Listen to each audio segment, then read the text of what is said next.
Hey everybody, welcome back to Race of History. We're going to get into part one of the Sabaton History of Soldier of Three Armies.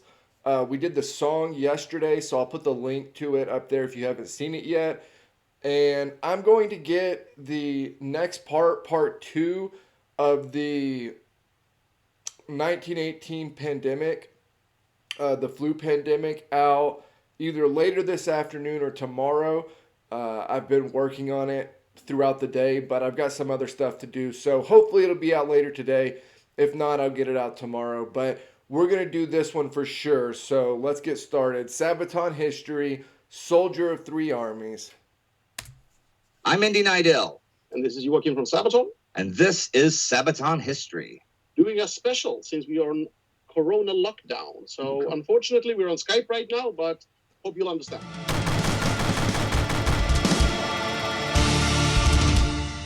Today's episode is the first part of a trilogy. And why are we doing 3 episodes? Because it's about Soldier of Three Armies.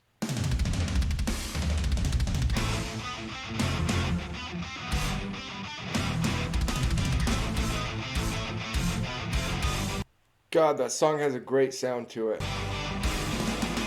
Okay, as you can see, or probably see, I am not in Bavaria in the Time Go Studios filming this. I am in Stockholm in my apartment doing this, and my friend Ryan is helping me out doing lighting with whatever lights we have and with his camera and a teleprompter that I found through an app. So Ryan, say hi. Hello. That's Ryan. And this is Soldier of Three Armies Part 1. Right. Lauri Törni was born May 28, 1919 in Viipuri, Finland on the Karelian Isthmus.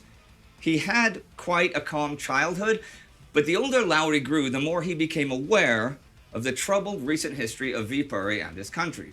In 1917, the Russian revolutions during the Great War had torn the Tsarist Russian Empire, which Finland had been a part of, apart. As civil war then exploded in Russia, Finland took the opportunity to declare its own independence. A bloody Finnish civil war followed as well, but unlike in Russia, where Yeah, and this is, I believe, the same thing happened with Ukraine, where Ukraine declared independence during the chaos of the Civil War also. Yeah, and that makes sense, right? You have these countries that are under the thumb of the Tsar and have been for a while. And the Tsar falls, chaos breaks out in Russia, and so these surrounding countries are like, okay, well, this is our opportunity. They're dealing with all this internal conflict. Let's use this as our chance to bail and start our own independent thing, right? So I mean, it's totally understandable and makes sense strategically as far as why you would go that route. Lenin's Bolsheviks would eventually take control. In Finland, they were defeated. Viipuri, well, all of Karelia, still bore the scars of the war, and a border of watchtowers and barbed wire separated Finland from the Soviet Union. Beyond the border lay Soviet Karelia, part of the new worker state. Throughout the 1920s and 1930s, the gulf between the two Karelias only grew. Lauri's father had served in the paramilitary Suojaleskunta, the right-wing civil guards, and he had a deep-rooted hatred for communism, which young Lauri shared. Lauri had a strong constitution, and he was a natural athlete, spending his days swimming, cross-country skiing, and boxing, but it was the tales of great warriors and soldiers that fascinated young Lauri more than anything else. He wanted nothing more than to be a soldier, and spent his time following Viipuri's garrison around, collecting casings and cartridges, to the point that his father even described him as war crazy. As soon as he was old enough, he volunteered for the youth organization of the paramilitary Civil Guard. They taught him things like camping, marching, and marksmanship. At 17, he left the Civil Guards, on the wishes of his parents, to go to business school. But it was pretty clear from the outset that school did not interest the stubborn young man in the slightest. Lauri saw his destiny as becoming a soldier. And in September 1938, at the age of 19, he volunteered for the Finnish Army and was assigned to the 4th Jäger Infantry Battalion, which was stationed close to his hometown. The Jäger were light mobile infantry, excelling in skirmishing and ambush, moving quickly on bicycles and skis throughout the countryside. Lauri soon proved himself to be an exceptional soldier. He was highly motivated and quick thinking. He was also a typical Finn in that he did not engage in useless talk and was all business on duty. He did, however, have a fiery temper, and it got him into frequent fights. But after just a few months, he had impressed his superiors enough to be sent on an NCO training course. Lauri Törni graduated first in his class. While he was Wow. training, the political situation in Europe, well, the world, was deteriorating rapidly. Nazi Germany had assembled a huge modern army, and after the Sudetenland crisis and the occupation of Czechia, it was obvious they were not shy about using it. That, and the reports of political terror in the Soviet Union, were, of course, a big concern for the Finns. The invasion of Poland in September 1939 by first Germany and then the USSR as well confirmed Finland's fears. Just after that, Joseph Stalin demanded bases and concessions from Estonia, Latvia, and Lithuania, who began to fall under Soviet control, and little Finland saw itself boxed in between the two giants, and it seemed only a matter of time until hostile eyes would fall on them. And soon they did. As the autumn of 1939 rolled on, the Soviet Foreign Office made repeated demands to the Finns, urging them to give up territory in Karelia and on the Baltic coast, the Rybaki Peninsula with the nickel mines in Petsamo, and to allow Soviet troops to cross Finnish territory. Now, before anyone writes in about Stalin's actual or theoretical motivations for these demands, I cover the Winter War in its entirety, week by week in real time over on my World War II channel, including all of the weeks leading up to it and all of the political machinations. So I'm not going to discuss it here because I already do it in far more depth over there. Well, the Finnish government staunchly refused, as this pact of friendship would involve giving up their entire line of defense against any Soviet attack, and it would also threaten the integrity of Finland as a whole. Again, go discuss this at the other channel. So all the politicians spoke of peace, while the Finnish Defensive Council around Field Marshal Carl Gustav Mannerheim was well aware that refusing Stalin was poking the bear. It was a race against time to prepare Finland against a possible Soviet attack. Mannerheim ordered Finland's main defensive line on the isthmus from the coast to Lake Ladoga to be reinforced as strongly as possible. Soon, tens of thousands of Finns were manning and building up the fortifications, soon called the Mannerheim Line by a French journalist. The name stuck. Lauri Törni was part of a 21,000-man-strong covering force spread out between the Mannerheim Line and the border. They were to harass and delay the enemy as long as possible, scorching the earth of anything useful. The Finns had a well-trained and well-motivated army, but only a few things like anti-tank guns and artillery pieces. The only two tanks actually in their service were 32 obsolete Renault FT tanks from 1919 and a few unarmed Vickers Armstrong 6-tonners, nothing that would come even close to what the Soviets could throw at them. Yeah, and this is the reality of the Winter War, right? This is why the Winter War is one of my personal favorite things to study, because the Finns just really had no chance. Like, if you're looking at it on paper, they are so outmanned and outgunned with just everything. Heavy artillery, tanks, troops, rifles, literally everything, except maybe winter clothing.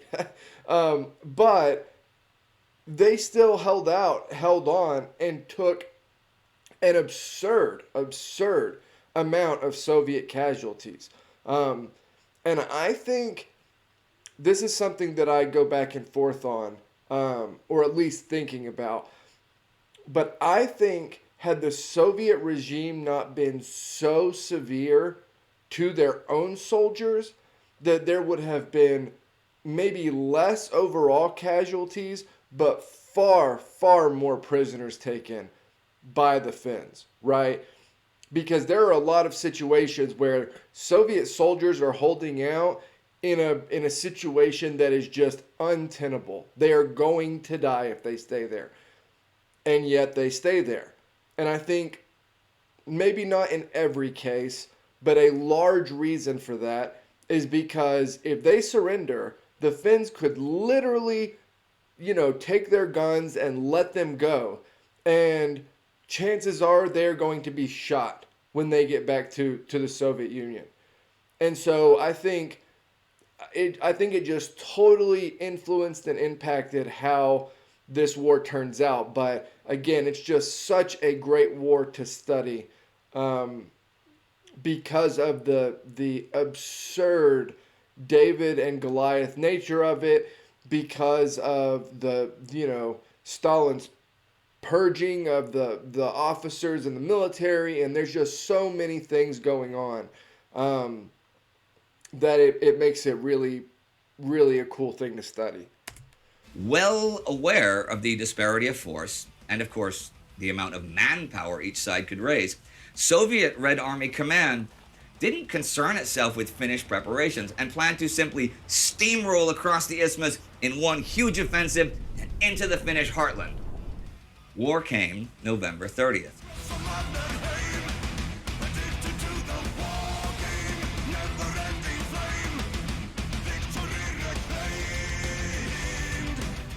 After a forced incident on the border, the Soviet Union attacked Finland.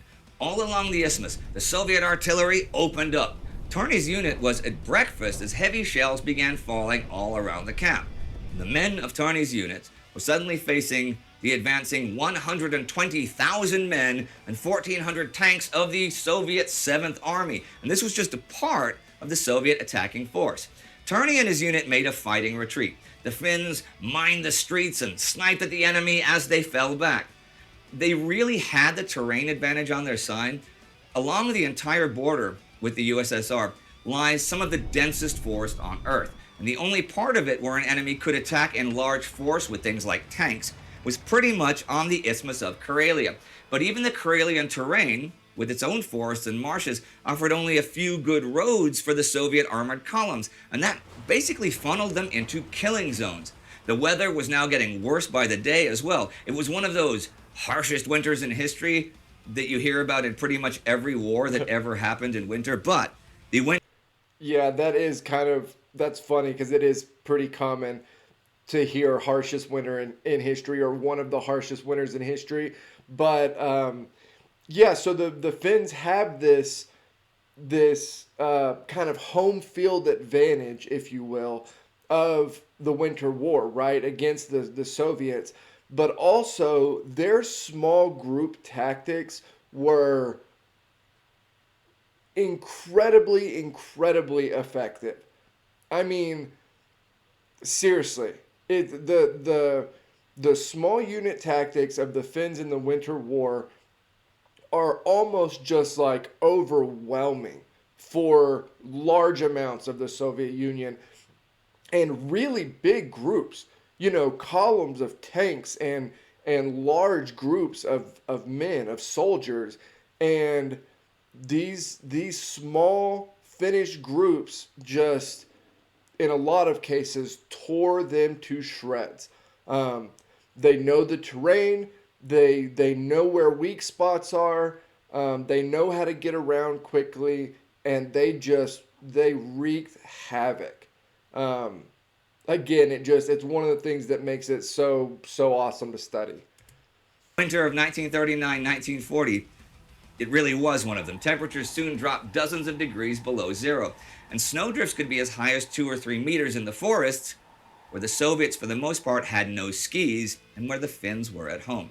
In such conditions, the Red Army's overwhelming numbers meant little, and Törni's Jäger were able to delay their advance for a whole week before joining the main line. Defensive fighting continued all December long as the Finns tried to hold back the waves of Soviet troops. Finnish casualties were surprisingly low, as their enemy was constantly prevented from concentrating force.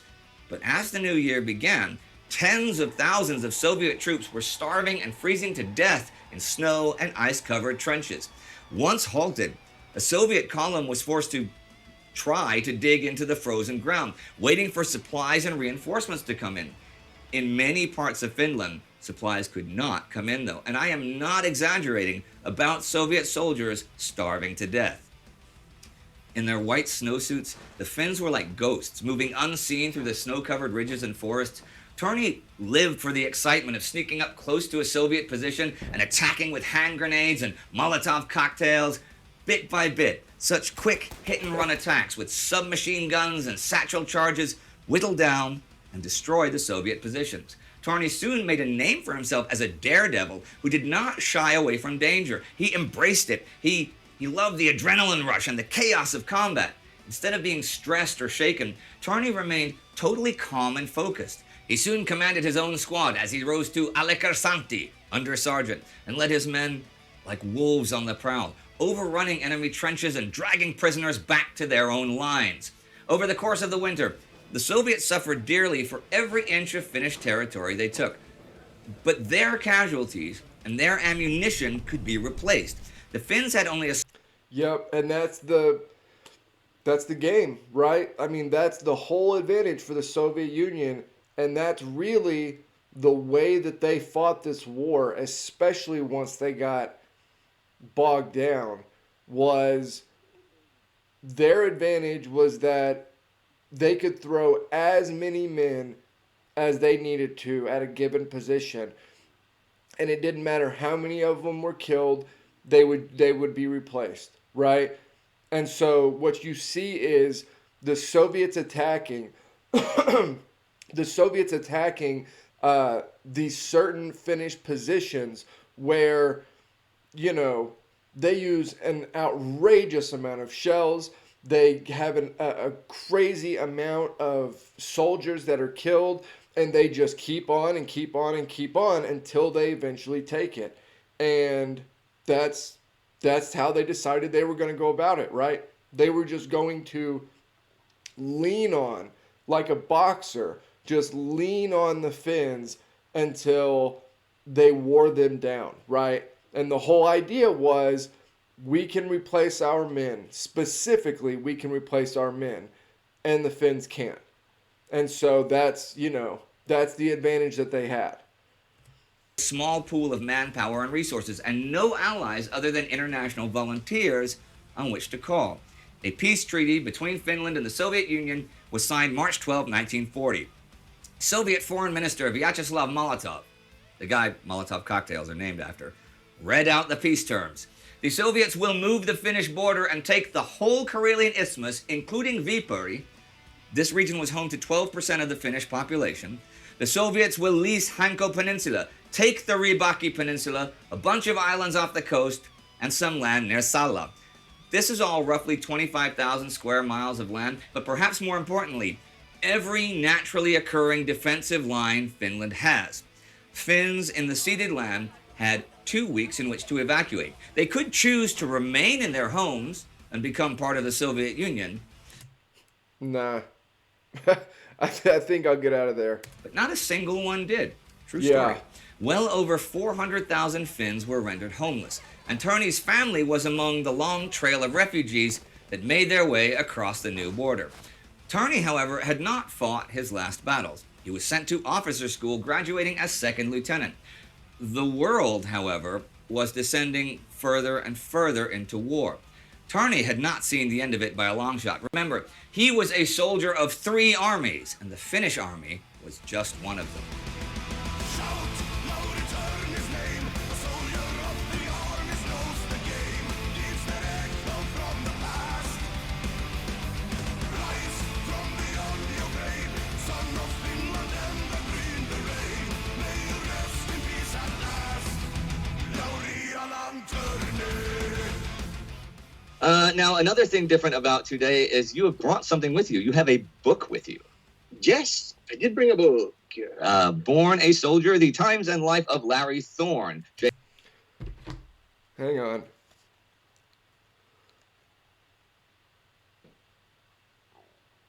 Okay, sorry.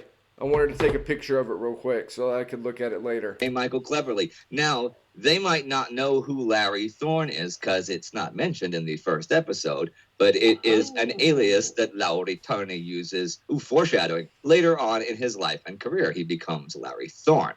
Yes. So why do you have this book with you? Oh, it's kind of special in a way. 2 things. One, it inspired the lyrics or the me writing the song in a way. And especially also, it's a cool thing that, we always kept asking our fans to send us emails or books for that matter. And if you do give us books, please make sure they're in sort of English, Swedish, Danish, or Norwegian that we could understand. But this one was actually given to me by a guy called Petri, and he's been around for a while. I think I met him, I guess it's almost 10 years ago now.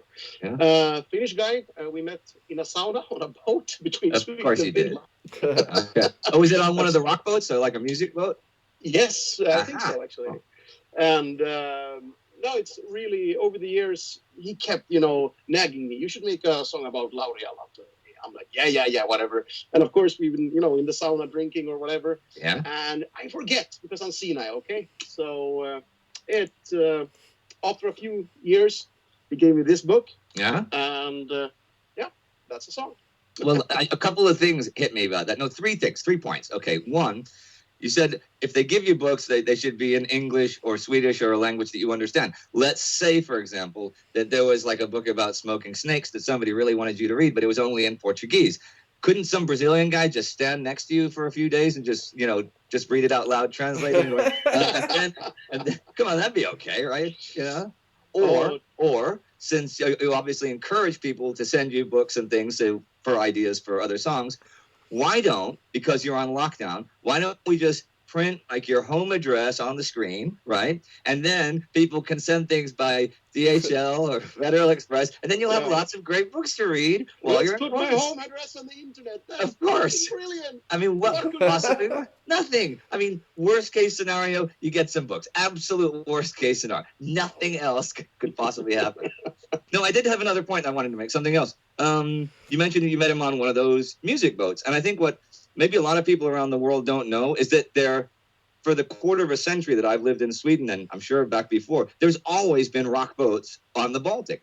There's always boats several times a year. It used to be once a week on Wednesdays. I saw Fireside, the first show I saw on a boat in like the little teen disco on a Wednesday night Viking line. But the rock the boat things are great. So many good bands I've seen on those. I mean, I saw old Black Sabbath singer Tony Martin perform there, and lots of good stuff. Yeah, no, that's. I've literally never heard of that. I did not know that was even a thing. That is crazy. That's the craziest thing I may have ever heard in any of their videos. I did not know that was a thing. So that's an awesome thing about the North. I hope that other areas of the world have like rock ferries and things like that, but I fear that they don't. No, there's 70,000 tons of metal. They're starting in America now with these cruises from Florida going out. But I mean, I think the first one was in 2011. So they're. Oh, they. Okay. So they're doing them on cruises now. Is that what is that what it is? Like on the thing they're talking about, is it like a cruise? Because on American cruises, it's not really, you're not really going to see a band. In most cases, you wouldn't even know the band that was playing. They more have like a stand-up comedian one night, a band one night, maybe a magic show one night, and it's just kind of, something for people to do at night after dinner if they want to go get some drinks and go to a show or something like that. I've never heard of like a cruise or something like that where it's like specific to music, or even one where it's been like a big musician or band that's played. So I'm curious, what is this that they're talking about? What's the actual process like for these boat things? And is it like the cruise where it's just kind of random person, band, whatever, and they're just kind of there and maybe perform a night? Or is it you're specifically getting on to go see a band? I'm super curious about this now. Pretty late to the party. Pretty late to the party. Okay, well, speaking of parties, I think episode 1 about Lauri Törni, the soldier of 3 armies, is just about done for today because we have a bunch of other stuff we want to talk about him, and they can get to that in parts 2 and part 3. So I will say goodbye for this week. Goodbye for this week. From Sabaton History. All right, everyone, you know the drill. You click, click, click, click. Get get some subscriptions, check out Indy's other channels, become a Patreon. That's it. Get the fuck out of here. Okay, so that was part 1 of Soldier of Three Armies by Sabaton History. That was a really good one. Also, I got an update. I got an email from today. By the way, you Swedish bastards are way too nice. I sent an email yesterday to the place that I had ordered the surströmming from, right?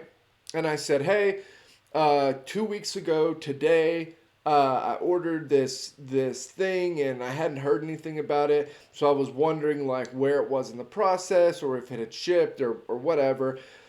And I get this super long response where this guy is basically like, yeah, so I see the order. It's got expedited shipping. If this happens again in the future, just holler at me. Here's a code for like 50% off of any future orders.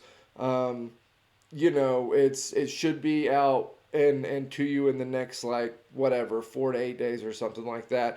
And then he even ended the email with a smiley face, literally with like a dot and parenthesis right there. So I don't know. The whole thing was a lot different than interaction would be probably here with a business, but at least with like a big business, right? Like a national business. But so the surströmming should be here within the next week or so. So that video should be out within the next week and a half, something like that. But yeah, so that'll be good. Actually, that'll probably be terrible, but the video will be good. Hopefully it won't be awful, and I'll make it through okay. Let's see if there's anything else. I'm gonna get to the next pandemic video. I think that's it. I think that's all the housekeeping stuff. So I'll put the Discord link down below if you want to join over there. Like, comment, subscribe. Help me keep building the channel over here. And what was it he said? Joachim, get the fuck out of here. See y'all later.